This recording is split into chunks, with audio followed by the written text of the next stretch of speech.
Lenin, once he had come to power then in 1917, in the wake of the abdication of the Tsar earlier that year, he began to rule, and he ruled, as it turned out, with an iron fist until his death in 1924. Because Marx believed that with the coming of the classless society, a whole series of institutions and ways of life would simply fade away, among which were religion. Religion would fade away, presumably people would no longer need to believe, but once the Bolsheviks came to power in Russia, there were still Russian Christians that were going to the churches. So what to do about that? What to do about the fact that you had all of these people that weren't behaving in the way that Marx had predicted that they would? Well, you have to use the coercive power of the state.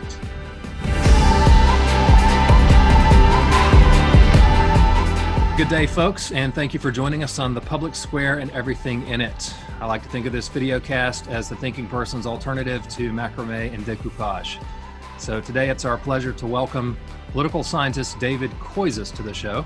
Dr. Koyzis is one of North America's premier political scientists. He taught for years at Redeemer University College and is now a researcher and writer full-time. He's also a political consultant for national political parties in various countries. He's the author of a best-selling book, Political Visions and Illusions, which is now in its second edition, as well as other books and articles. We're very fortunate to have him on the show today. So, Dr. Koyzis, David, welcome to the show.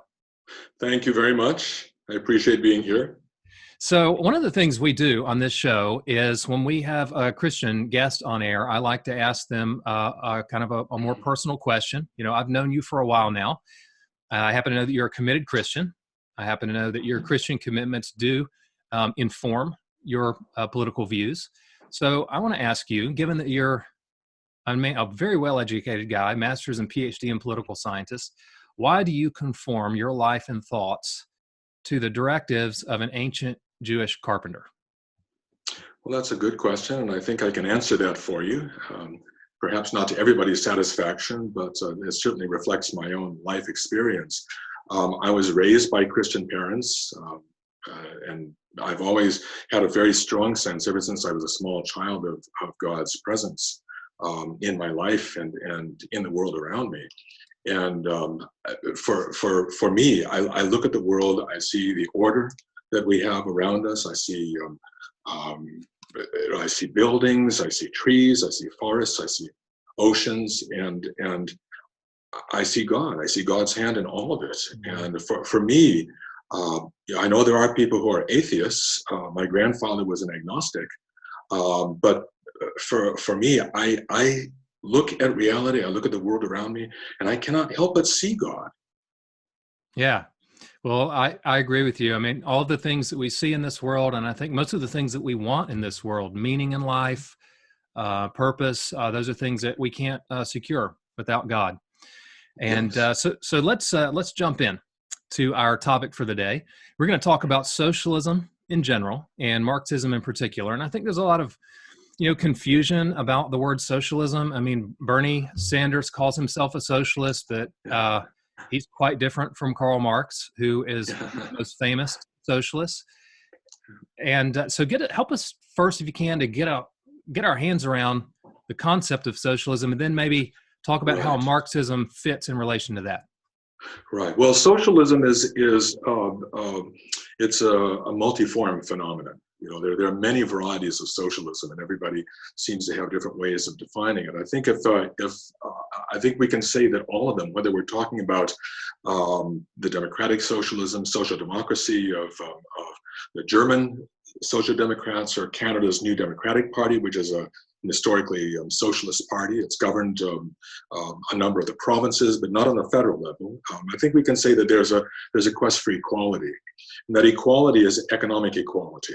So socialists look at the world, they look at the economic arrangement that we live with, and they see people who are suffering from poverty, they see people who are going without, and they say this is not fair. So there's a genuine there's something out there that socialists have been able to see, which non-socialists have not.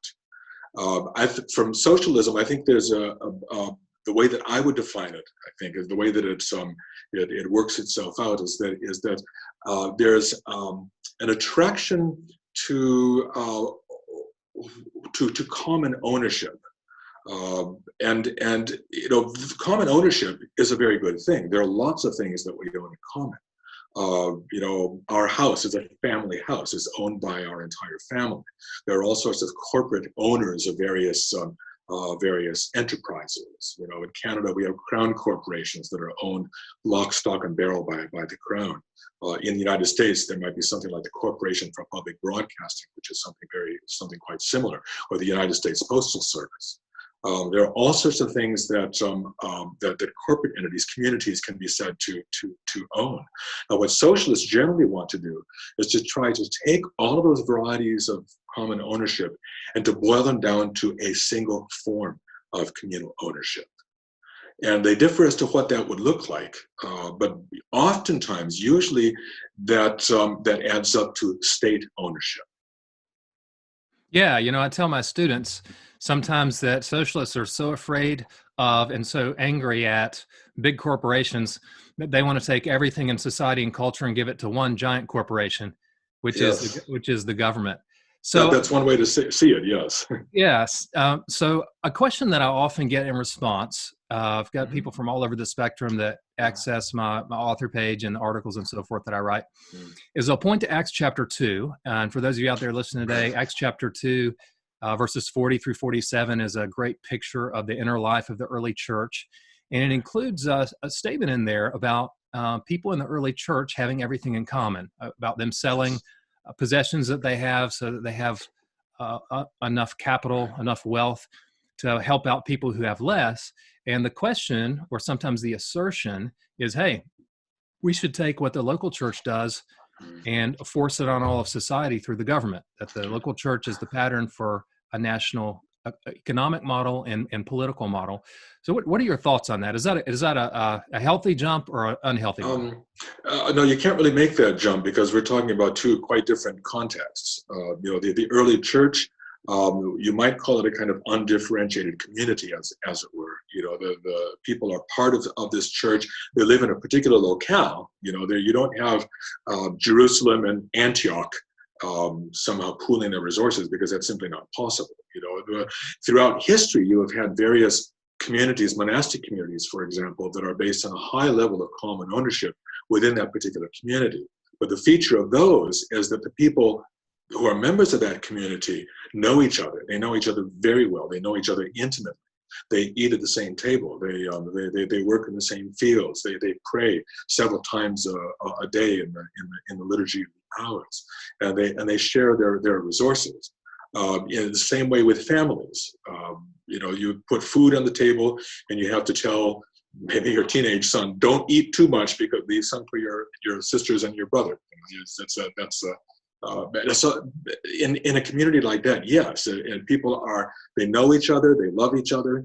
In a large scale community such as a state, and the state, as we know it nowadays, as a political community of citizens and government, is a fairly recent historical development, maybe about 500 years old, maybe a little bit more than that. And the idea that you can transfer a principle of common ownership from a small community to a very large community, that simply doesn't. It won't work. There are all sorts of. There are a huge number of differences between a political community and a small-scale local community living in a particular location.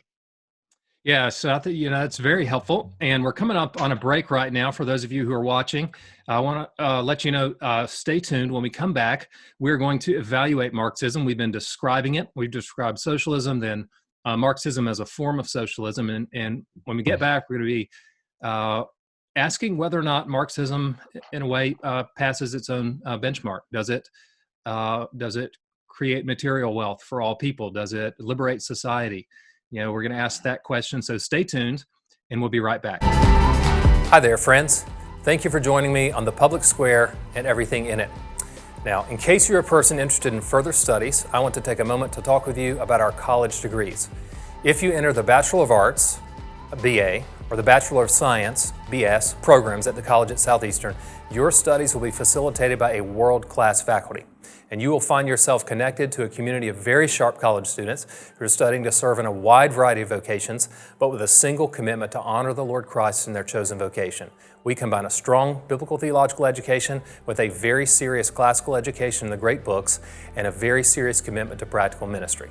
So, if you or somebody you know is interested in a world-class college education, you might consider our BA in Philosophy, Politics, and Economics, our BA in Christian Worldview and Apologetics, our BAs in Theology, Missions, or Counseling, our BAs in English or History, and many more. So if you're interested in enrolling at the college or taking a look at our academic catalog, you can visit apply.sebts.edu, or you can email us at admissions@sebts.edu. And we're back. We've been discussing Marxism with Dr. David Koyzis, nationally and internationally renowned political scientist. He's the author of this best-selling book, Political Visions and Illusions. You want to pick it up either at Amazon, which has delayed ordering right now, or at lifeway.com, which will ship much more quickly. It is a survey and Christian critique of modern political ideologies. And he's an equal opportunity offender. He shows how each of the modern political ideologies is at bottom idolatrous. And so if you're a reader and you're especially interested in this, in politics and public life, the book is undergirded by serious scholarship, but it's written very lucidly. You know, if you're a thoughtful Christian who likes to read, you can pick this book up, read it, and benefit from it. So let's turn from description to evaluation of Marxism. Now, Bruce, if I could say something first, Sure. I think it would be a rather large exaggeration to say that the book is a bestseller. It's been a steady seller over the years before the second edition came out. But, all right. Well, we'll still call it a steady seller. It's been a bestseller in my house. I bought two copies of it. So, oh, there we go. Hey. First edition and second edition. So you mentioned in the book somewhere that all political ideologies think that the ends justify the means.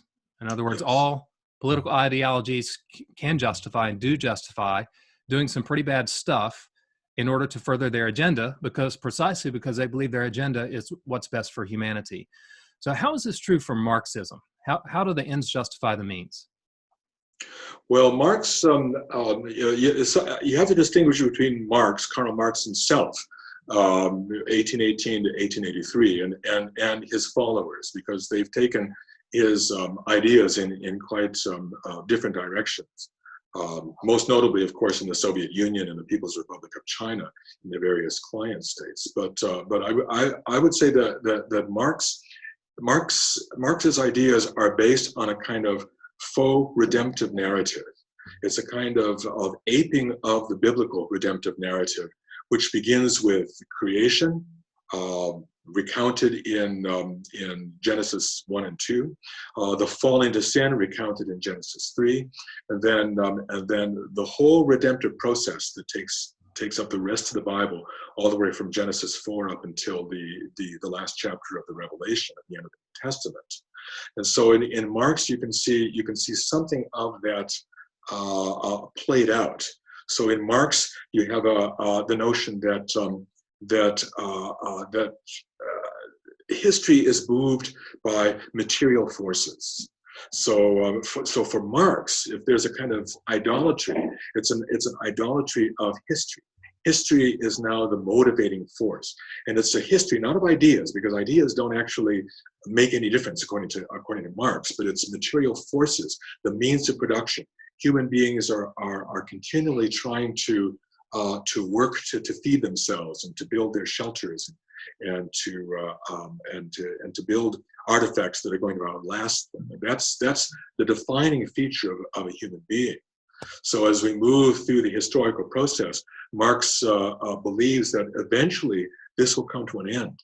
And that's what makes Marx so distinctive, because he sees a kind of eschatological consummation of history, a little bit like the return of Christ. So the proletariat, the working class, the industrial working class will enter history at that point, and they will bring a kind of secular salvation to humanity by ushering in a classless society. And from that point, then we have communism or socialism. It's a classless society. Everybody owns everything in common, and that's the end of history. Yeah, I think that's a really good way to put it. I want to show those of you out there watching today, there's a French political philosopher. I'll talk about him again at the end of our interview. Wrote a book called The Opium of the Intellectuals. His name is Raymond Aron, and he argues, and I think argues successfully, what Dr. Koyzis has also just argued, that Marxism retains all the structural and emotional features of a religion, that it does provide sort of a narrative of salvation, but it's a salvation from within the immanent frame, to use Charles Taylor's expression, that Marx, when he became an atheist in the beer gardens, when he was a college student, he then determined that since there wouldn't be a salvation coming from the outside, that he would deliver one that came from within history. And so Marxism is deeply and profoundly antithetical to the Christian faith. Marx did, have some insights. And for those of you out there listening, any false ideology is going to have insights because Satan doesn't have his own facts, doesn't have his own truths. And so he has to take God's facts and God's truths and twist them toward wrong ends. And so Marx did have some insights into reality. For example, that working class people at his time were being crushed by oppressive crony versions of capitalism, and so he had some great insights, but the overall framework, as Dr. Koyzis says, this is a false narrative. And so we want to do whatever we can to work against this narrative and to not let it gain footing or gain hold in our economies and in our politics. Now, Dr. Koyzis, I happen to know that you think the free market, can ensure a just distribution of economic resources if other supporting variables are there. If you've got a relatively moral populace, right? And if the government is not allowing corporations to do illegal or unjust things and to abuse folks, talk to us a little bit about free markets. What's your view? Okay. Yeah, I would say that I'm supportive, but in a qualified way. It's better to have people freely exchanging goods and services, for monetary compensation on a relatively free market, because it's better than having a few people at the top dictating what's going to be manufactured, what's going to be, what services are going to be produced, setting prices and so forth, because nobody has the knowledge to be able to do that in a way that will satisfy everybody's needs. So on balance, I would say that it's better to have a relatively free market where people have the liberty to be able to offer what their various gifts or the product of their hands to others for a fair price. Now, at the same time, I think there's a certain mindset among certain people who believe that the free market is a kind of panacea, that is a cure-all, that if you throw the free market at a problem, then that problem is going to miraculously disappear. For example, environmental degradation. It's better to retain a free market, but it's also true that there has to be some kind of coordinating effort to protect the environment, which may not arise simply spontaneously out of various market exchange relationships. Yeah, so, I think Thomas Sowell wrote a book called Conflict of Visions. For those of you who are listening right now to the Public Square and everything in it, I'm going to mention Thomas Sowell from time to time, and I don't agree with him on everything. He was a libertarian, and I'm not a libertarian. I can respect a lot of things that libertarians believe and hold to. But Sowell talked about the difference in constrained and unconstrained visions for society. And I want to relate this to the very good point Dr. Koyzis made a moment ago, that in the unconstrained vision of society, people who hold an unconstrained vision believe that humans are smart enough and good enough that if we can just get in a room and think together, we can plan the world together, and we can engineer outcomes. And you've got folks on the left and the right who hold to the unconstrained vision. I don't hold to that vision. I hold to the constrained vision, which is that humans are both finite and fallen. And so we're finite. We don't actually have the ability that we think we do to do long-term forecasting of what will happen if we make radical changes in our society. And when societies have made radical changes, it doesn't go well. Go read the Wikipedia entry on the French Revolution and see how that worked out. Take a look at the Marxist revolution in Russia. Bloodshed, violence and bloodshed, because we don't have the ability to plan. And then number two, we're also fallen. So it's not like, Sowell said, that we can trust our own articulated rationality. We can't get the smartest bureaucrats in the room and they'll solve all of our problems in the economy.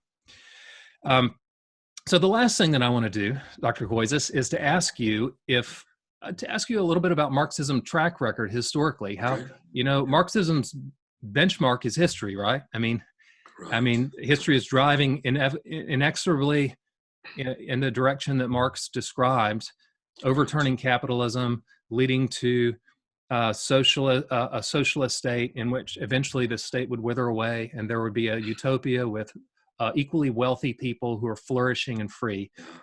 Is that what's happened historically?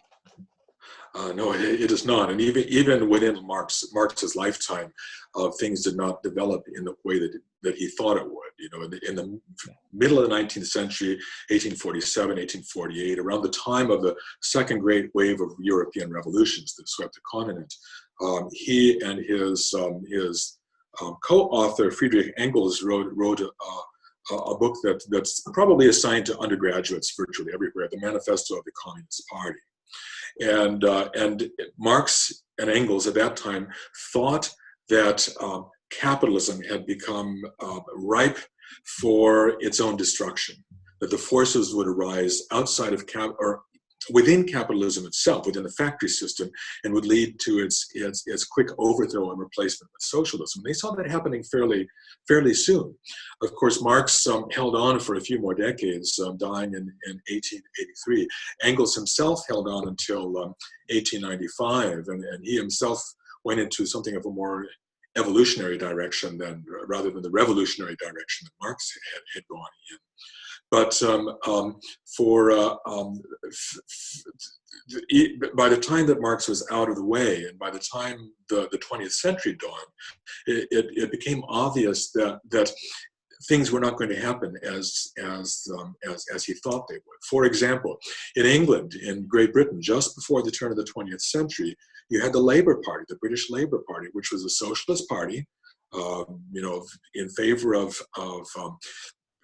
communal ownership as much as possible, equality. There were some Christians that were involved with the Labour Party at the very beginning, and as the right to vote was given to more and more classes of people, the Labour Party began to send members of Parliament to London to sit at Westminster, and so rather than the working class becoming increasingly miserable, they began to have a share of power because they were sending members of Parliament to the chief decision-making body of the United Kingdom, and that meant that reforms were done. Eventually, there would be a shorter workday. Factory conditions were gradually improved.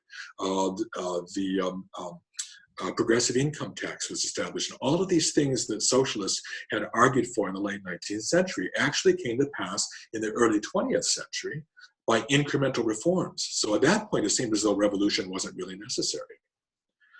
Now, Russia was a different case because Lenin, Vladimir Ilyich Ulyanov, that was his given name. Lenin was the revolutionary name that he adopted. He was born in 1870. He was radicalized after his brother was executed for having presumably as a traitor against the Tsar's regime in Russia. Lenin had to make significant alterations to Marxist theory for Russia because Russia was not an advanced capitalist society. Socialism presumably would not come except to an advanced capitalist society like Prussia, like Great Britain, like the United States. Those were the countries that were ripe for socialism, according to Marx. Lenin wanted to bring it about in Russia. Russia was a backward, feudal nation in which most people were agrarian peasants, and socialism shouldn't come there. So Lenin had to make significant changes. He recovered the notion that ideas can somehow change history, because that's something that Marx denied. And so Lenin, once he had come to power then in 1917, in the wake of the abdication of the Tsar earlier that year, he began to rule, and he ruled, as it turned out, with an iron fist until his death in 1924. Because Marx believed that with the coming of the classless society, a whole series of institutions and ways of life would simply fade away, among which were religion. Religion would fade away, presumably people would no longer need to believe, but once the Bolsheviks came to power in Russia, there were still Russian Christians that were going to the churches. So what to do about that? What to do about the fact that you had all of these people that weren't behaving in the way that Marx had predicted that they would? Well, you have to use the coercive power of the state. You have to use guns, weapons. If people won't cooperate, herd them into re-education camps, send them to Siberia, or else shoot them on sight. Yeah, I mean, that's exactly the way to put it. If people's you just see so much bloodshed. If you read Alexander Solzhenitsyn's The Gulag Archipelago, where he describes that the Soviet leaders treated people like swarming lice and put them in concentration camps by the millions if they didn't get on with the program. And Right. So things didn't pan out. Let me take a moment. Dr. Koyzis mentioned the Communist Party Manifesto. If you are a high school student, or if you are the parent of a high school student, let me encourage you to send your student to a college where they'll actually have to read books like Marx's Communist Manifesto. You want them to read these books in a context where you have very smart and committed Christian professors to help them think through the concepts, because you don't want your student to encounter Marx for the first time when he or she is 22 or 25 by listening to AOC or Bernie, in my opinion. And the college at Southeastern where I teach is one of those colleges. We have a great books program in the college, and I teach 18-year-olds, and we read the Communist Manifesto together, and we evaluate it in light of Scripture. So let me just encourage you to look into the college at Southeastern. I want to do a couple of show and tell books before we wrap up today. So if you're looking for further reading, in addition to Dr. Koyzis' fine book, there's a very small book called Socrates Meets Marx, and written by Peter Kreeft, K-R-E-E-F-T. And if you want the best one-stop introduction written from a Christian perspective for lay people and, say, 18-year-olds, undergrad college students, that's a fantastic book. If you want something in more depth, and you're a person who reads a lot and you read really good stuff, this book, entitled Marxism by Thomas Sowell, don't agree with everything in the book, but I thought it was a very penetrating critique of Marxism. Then finally, two more books. There is a deceased Romanian historian of religion who wrote a book called The Myth of the Eternal Return, in which he gives what is, I think, a devastating critique of Marx's economic determinism. I think he was a determinist. He was at least almost a determinist. And then finally, a deceased French political philosopher, Raymond Aron, wrote this book entitled The Opium of the Intellectuals. And this is a play off of Marx's argument that religion is the opiate of the masses, that it serves as a drug. And Aron just flips that on him and said, well, your false ideology serves as a drug, as a of sorts for the elite. And Aron lived and taught and wrote at about the same time as Jean-Paul Sartre. But whereas Sartre was a very unhealthy philosopher who flung around papier-mâché caricatures of Christianity and counted them as arguments, Raymond Aron didn't. He took his Christian commitments seriously and leveraged I think he was Catholic, and leveraged what I think is also a pretty devastating critique of Marx. So we've reached the end of our time together. David, thank you for joining us on the show today. You're very welcome. And for those of you who are watching, thank you for joining us. We hope you'll join us again soon on the Public Square and everything in it. Take care and have a great day.